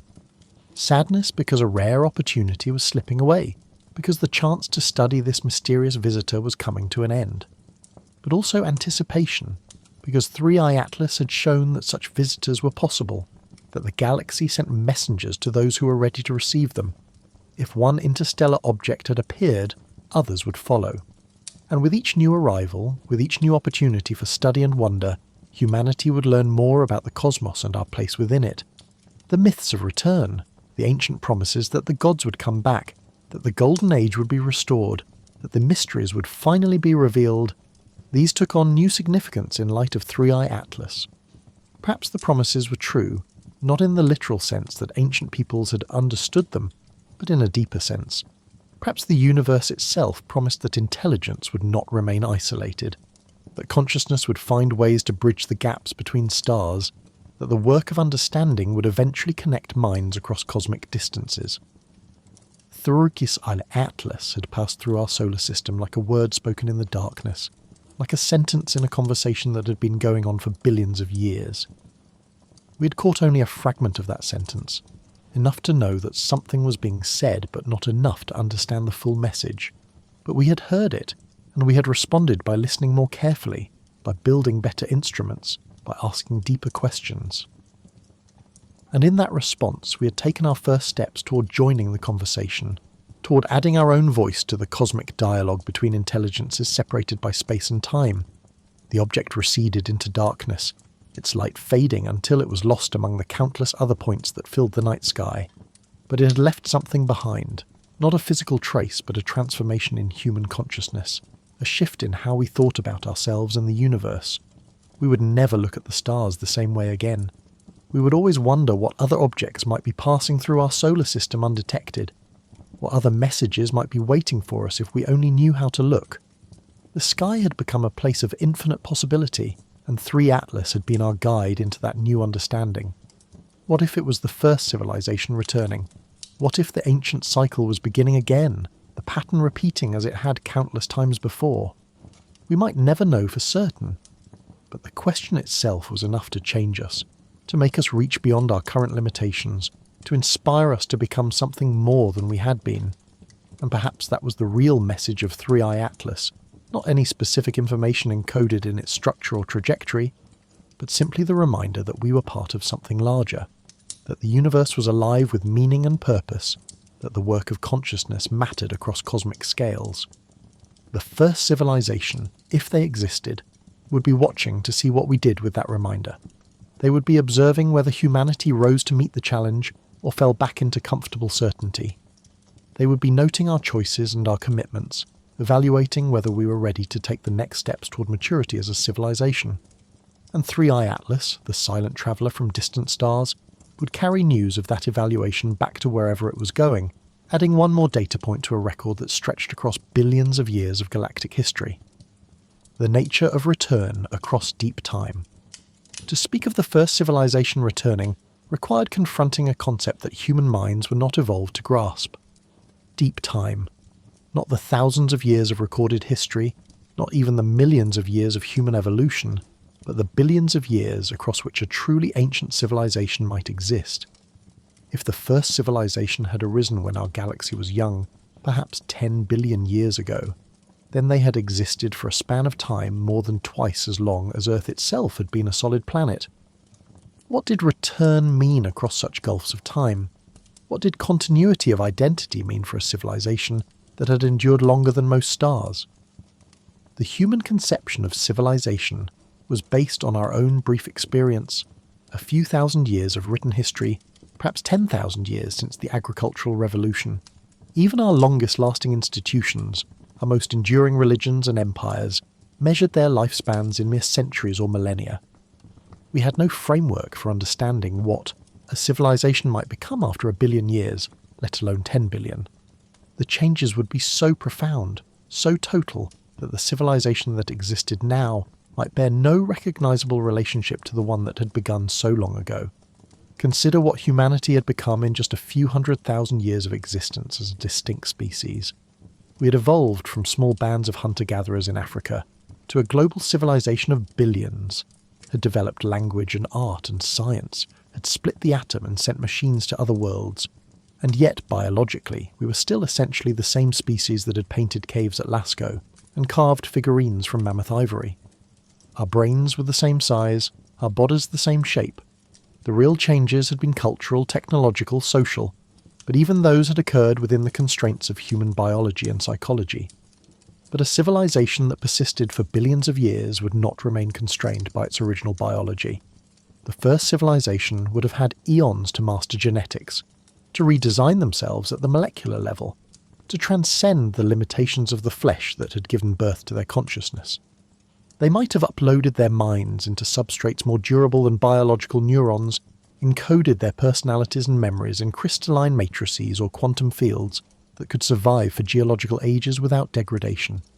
They might have dispersed themselves across the galaxy, each individual becoming a distributed intelligence spanning multiple star systems, thinking thoughts that took centuries to complete but comprehended scales of space and time that biological minds could never grasp. Or perhaps they had gone further still. Perhaps they had discovered that consciousness itself was a pattern that could be abstracted from any particular physical substrate, that mind was fundamentally a mathematical structure that could be instantiated in multiple forms simultaneously.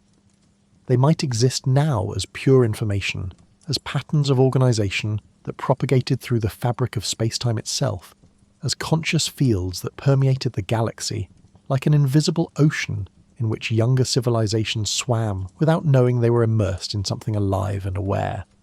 The physics of such existence remained beyond human understanding, but that didn't make it impossible. 1,000 years ago, no human could have conceived of a computer, of information encoded in the electronic states, of virtual worlds where minds could interact without physical presence. What might be possible with technologies developed over billions of years, with scientific understanding that had mapped every physical law to arbitrary precision, with engineering capabilities that could manipulate matter and energy at the quantum level as easily as humans shaped clay? If the first civilization had achieved such transcendence, then 3 Atlas represented something more complex than a simple probe or monitoring device. It might be an interface, a point of connection between realms of existence so different that direct contact would be impossible. The object's physical form, its rock and ice and whatever else it was made of, might be the tip of something that extended into dimensions of reality that human instruments couldn't detect, that human concepts couldn't describe. We saw a visitor from another star system. They might see a sensory organ, an eye that allowed them to observe the physical universe they had left behind eons ago. This interpretation suggested that the first civilization hadn't so much departed from the physical universe as transcended it, moving into states of being that still maintained some connection to the realm of matter and energy, but were no longer primarily located there. They would be like adults who had grown beyond childhood, but still occasionally visited the playground where they had played, not to return to what they once were, but to remember, to observe, to perhaps guide younger children through the same developmental stages they had once traversed. The concept resonated with mystical and religious traditions from across human cultures.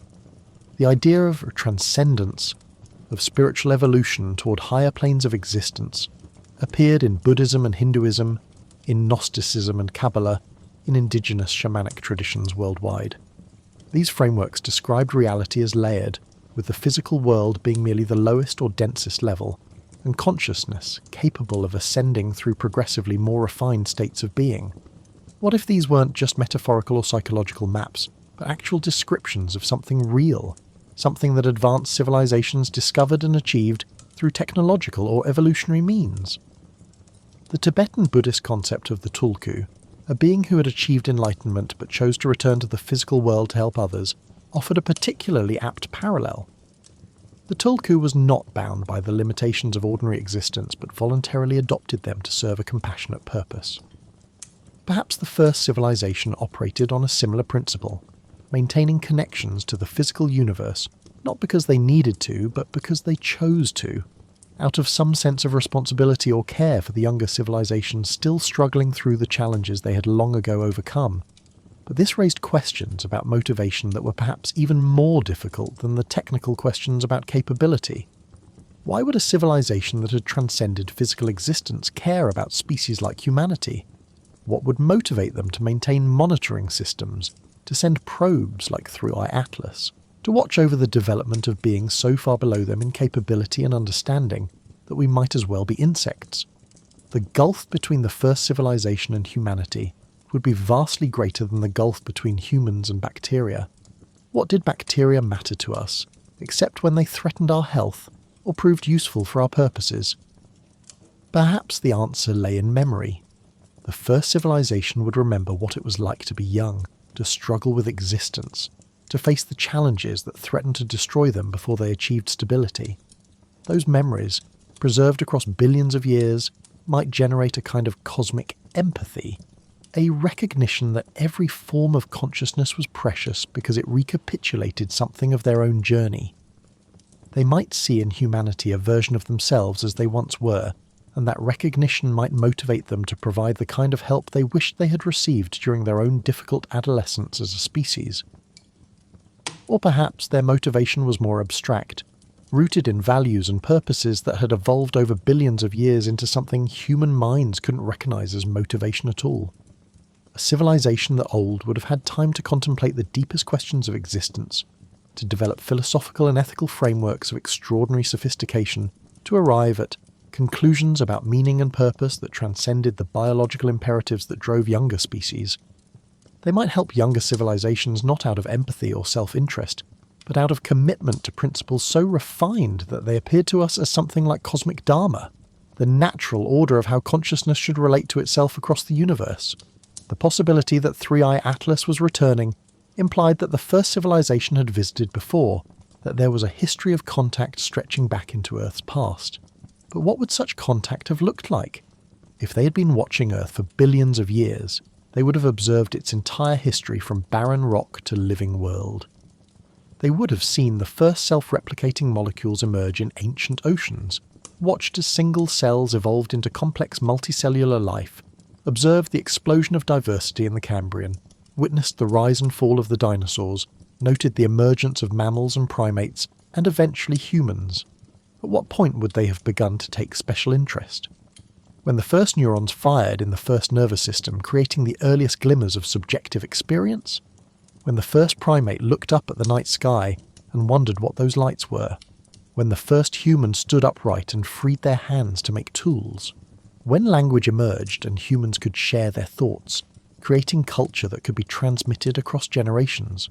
Or only recently, when we developed technology sophisticated enough to detect objects like 3i Atlas and wonder about their nature?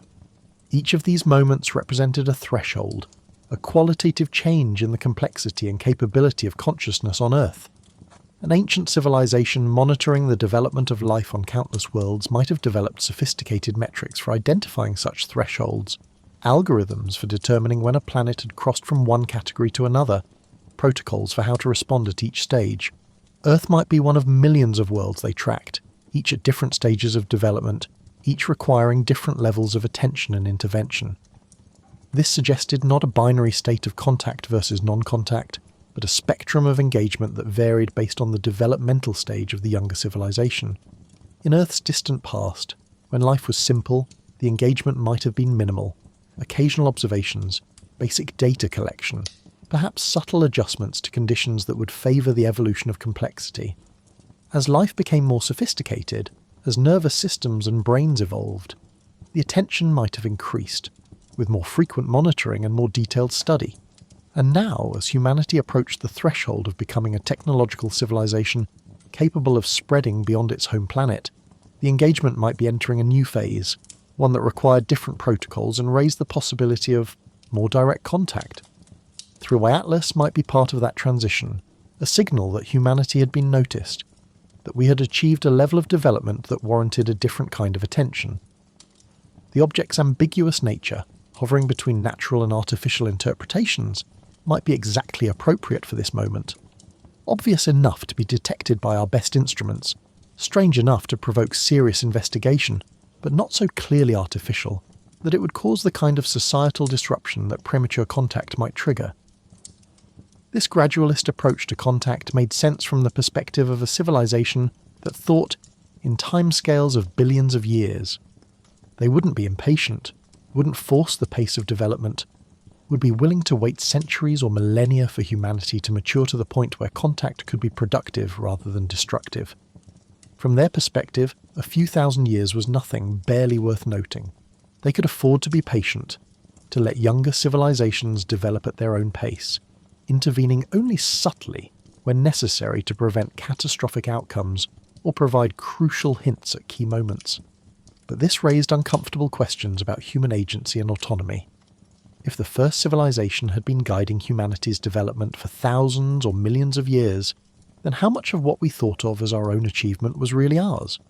Had we developed agriculture and mathematics and science through our own ingenuity, or had we been nudged toward these discoveries by interventions so subtle we couldn't recognize them?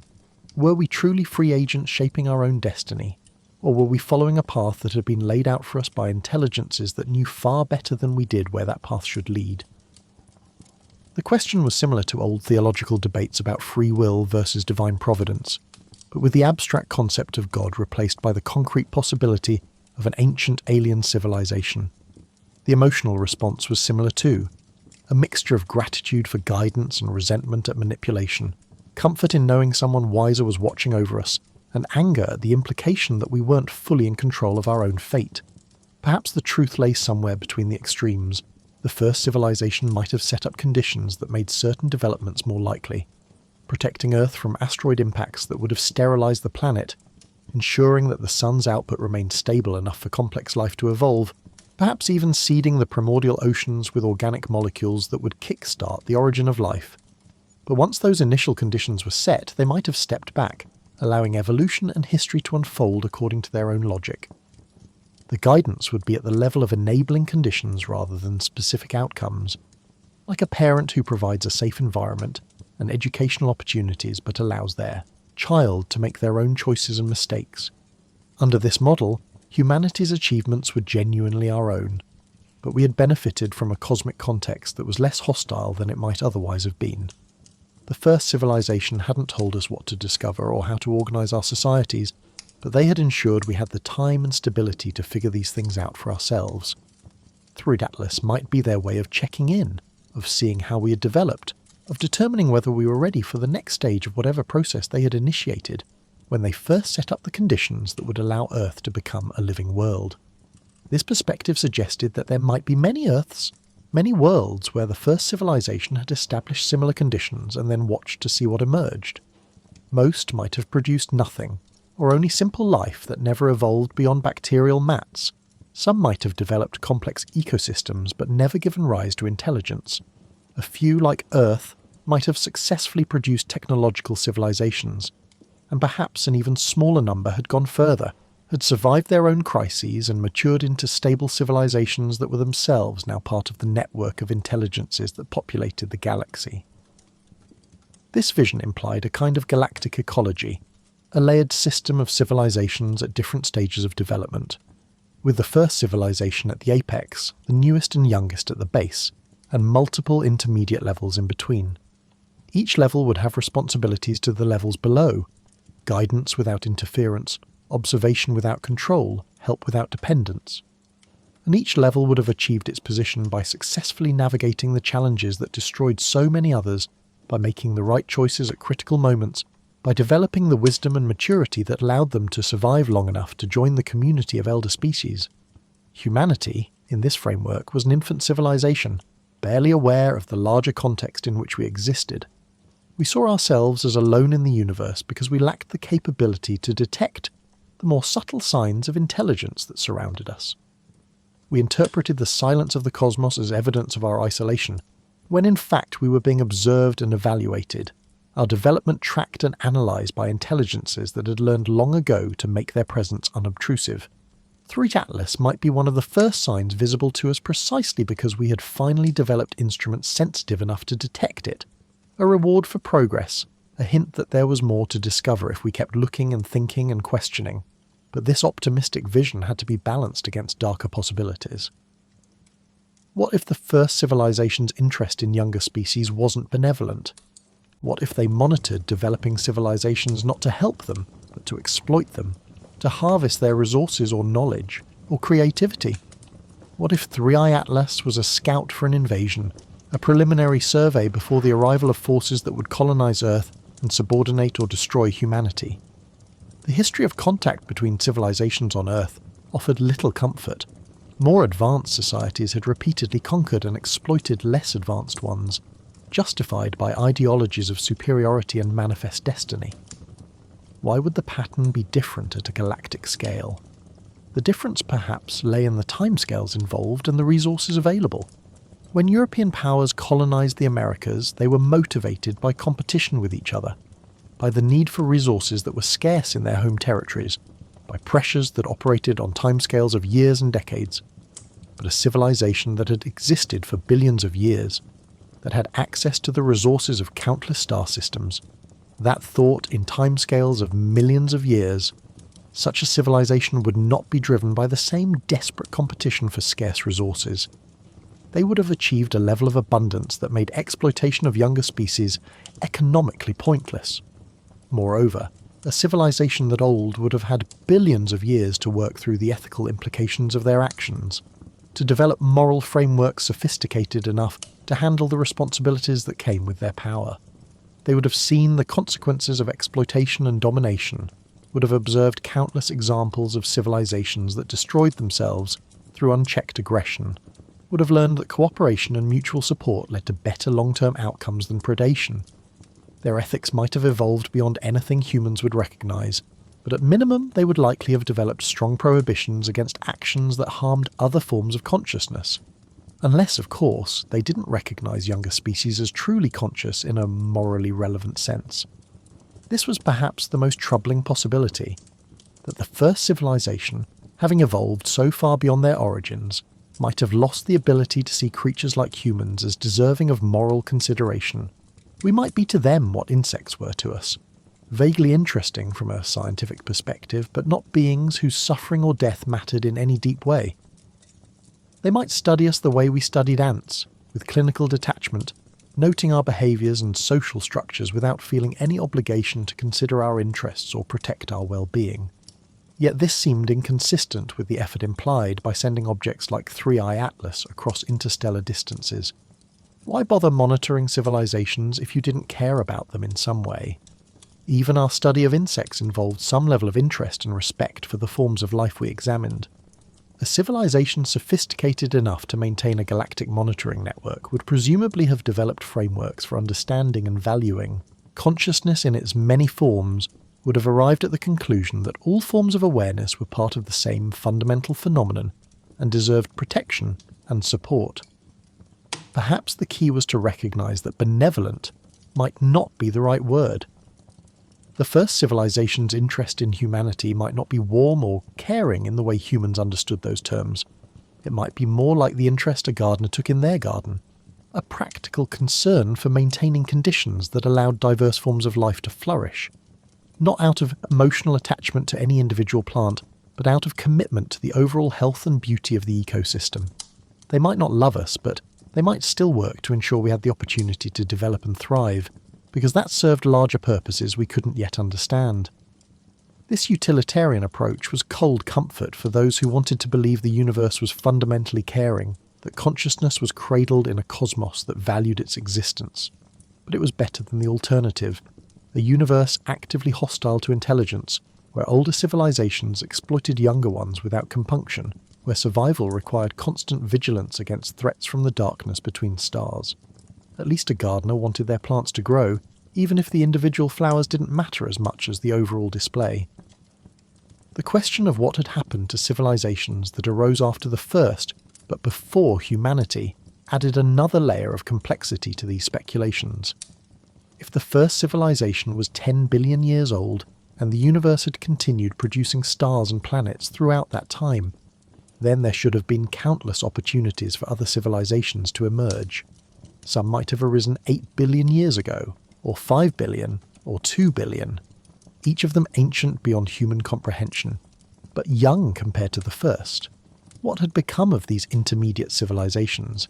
Had they all followed similar trajectories, evolving and transcending until they joined the first civilization in whatever higher plane of existence they had achieved? Or had some chosen different paths, developing in ways that diverged from the pattern established by the first? There might be a rich ecology of ancient civilizations, each with their own character and capabilities, each occupying different niches in the galactic ecosystem. Some might focus on physical engineering, building megastructures and reshaping star systems. Others might specialize in biological or genetic work, seeding life and guiding evolution across countless worlds. Still others might be primarily devoted to information and knowledge, maintaining vast archives and libraries that preserved the accumulated wisdom of galactic history. 3. Atlas might be part of a system maintained not by one civilization, but by a coalition or network of elder species, each contributing their own capabilities and perspectives to the project of monitoring and supporting younger civilizations. The object might have been designed collaboratively, incorporating technologies and knowledge from multiple sources, representing a collective effort rather than the work of a single species.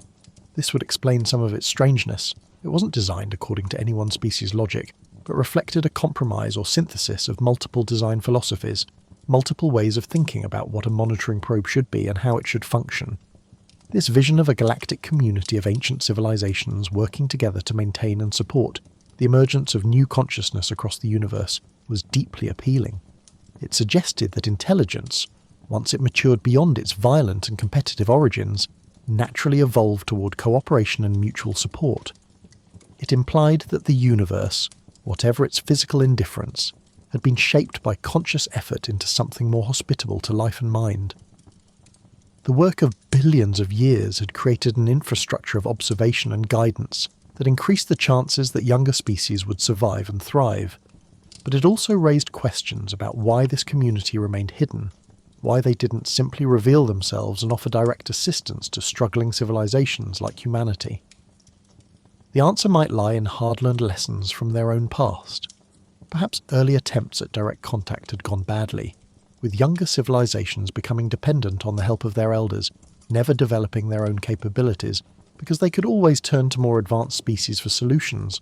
Or perhaps premature contact had caused civilizations to collapse under the psychological weight of knowing how far they had to go, losing the motivation to develop when they realized how inadequate their own achievements were compared to what elder civilizations had accomplished. The protocol of subtlety, of hints and suggestions rather than direct revelation, might have been developed over billions of years of experience with thousands of emerging civilizations. The elder species would have learned what worked and what didn't, would have refined their approaches based on outcomes, would have developed sophisticated theories about optimal intervention strategies. They would know that civilizations needed to struggle, needed to feel that their achievements were their own, needed to develop confidence and capability through successfully meeting challenges. Too much help was as harmful as too little. 3Psi Atlas represented a point along that carefully calibrated spectrum of revelation, enough to notice if you were looking carefully, strange enough to provoke serious thought, but not so obvious that it removed all doubt or made the answer too easy. It was a test and a gift simultaneously, challenging humanity to develop better capabilities for detection and analysis, while rewarding us with new mysteries to contemplate. The response it generated would tell the elder civilizations much about humanity's readiness for greater contact, about whether we approach the unknown with curiosity or fear, with open minds or closed assumptions. Time itself functioned differently at these scales. For humans, a generation was roughly 25 years. For the first civilization, thinking in terms of billion-year epochs, a generation might be measured in millions of years. The time required for stars to evolve, for planetary systems to fully develop, for life to emerge and evolve to intelligence. From their perspective, human history from the first stone tools to the present day had occurred in the blink of an eye, barely long enough to register as a distinct event. They would observe us the way we might observe time-lapse photography of a flower blooming, watching our entire civilization unfold in a compressed time frame that revealed patterns and structures invisible to us because we were embedded in the moment-to-moment flow. What patterns would they see? Would they recognize in humanity's development a familiar story, one they had witnessed countless times before? Would they note the specific variations that made Earth's history unique?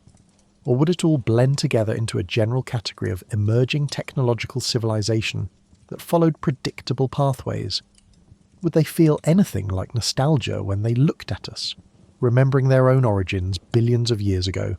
Or had they transcended so completely that such emotional responses no longer occurred? Perhaps the most profound change that occurred over billions of years was not technological but psychological. The first civilization might have long ago solved the problem of individual death, might have achieved practical immortality through technology, or evolution, or uploaded consciousness. But they would have had to confront something even more challenging: the problem of memory and identity across timescales longer than any biological brain was designed to handle. Human memory was notoriously unreliable even across a single lifetime. We forgot vast amounts of what we experienced, remembered other things incorrectly, constructed narratives that served our current needs rather than accurately reflecting the past. This wasn't a flaw but a feature. Memory was designed for organisms that lived decades, not eons, and had to prioritize information that was relevant to immediate survival. But for a being that lived millions or billions of years, memory would become an overwhelming burden if all experiences were preserved with equal fidelity. The sheer volume of accumulated experience would be crushing. The first civilization must have developed solutions to this problem, technologies or practices for managing memory, for compressing and storing experiences, for maintaining identity despite changes that would have seemed to completely replace every aspect of their original nature. They might have become beings of layered consciousness with core memories that defined their essential identity preserved in something like permanent storage, while more recent experiences were processed and integrated through sophisticated systems that decided what to keep and what to forget. Or perhaps they had embraced a more fluid concept of identity, recognizing that the self was not a fixed thing but a process, a pattern that maintained continuity through change rather than despite it. They might have learned to let go of attachment to their past selves, to accept that the being they were now had only the most tenuous connection to the being that had first achieved consciousness billions of years ago. In a sense, they might have died and been reborn countless times, each iteration building on the last but not identical to it. A chain of consciousness that stretched across time like a river that was never the same water, twice but remained recognizably the same river. This perspective offered a different understanding of what it meant for the first civilization to return. They weren't the same beings that had visited Earth in the distant past. Those individuals or iterations of consciousness might be long gone, preserved only in archives or compressed memories.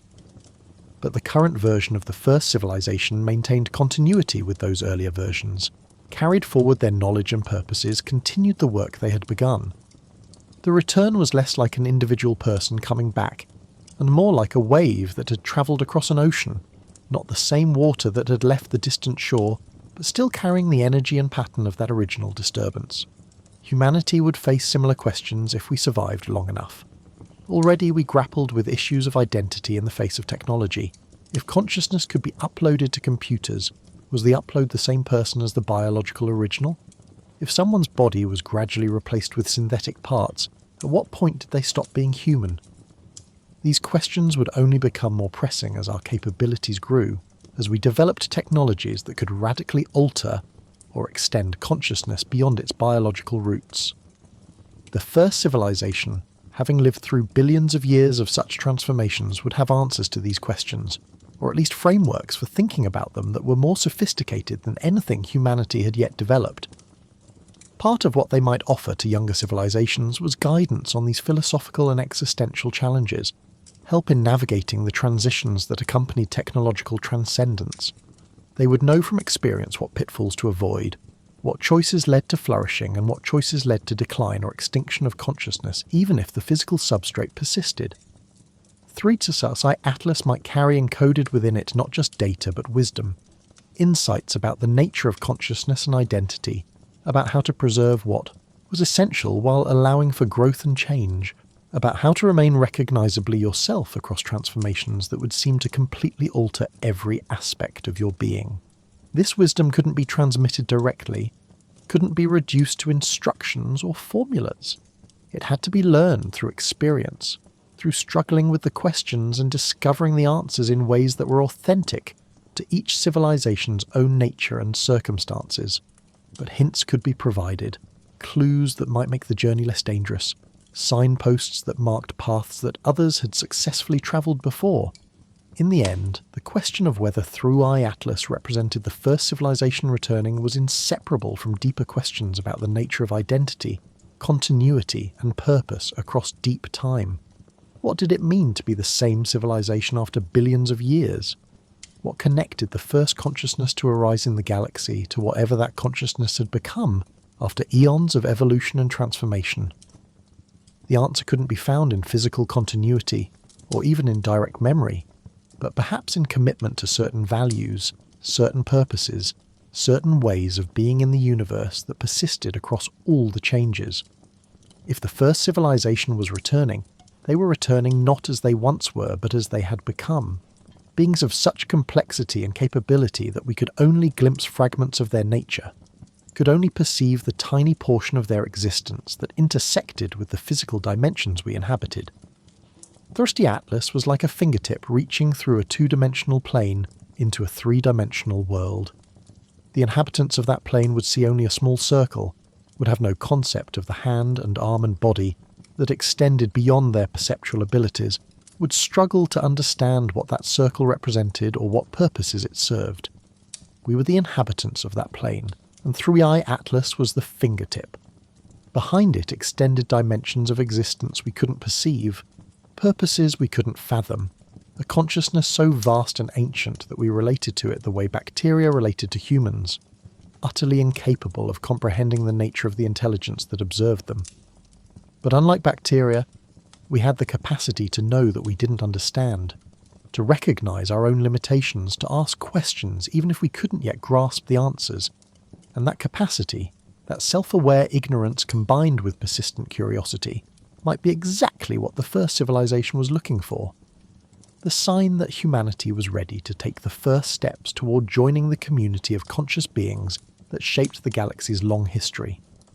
In the end, 3i Atlas was not just an object but a mirror, reflecting back to us our own hopes and fears, our assumptions and aspirations.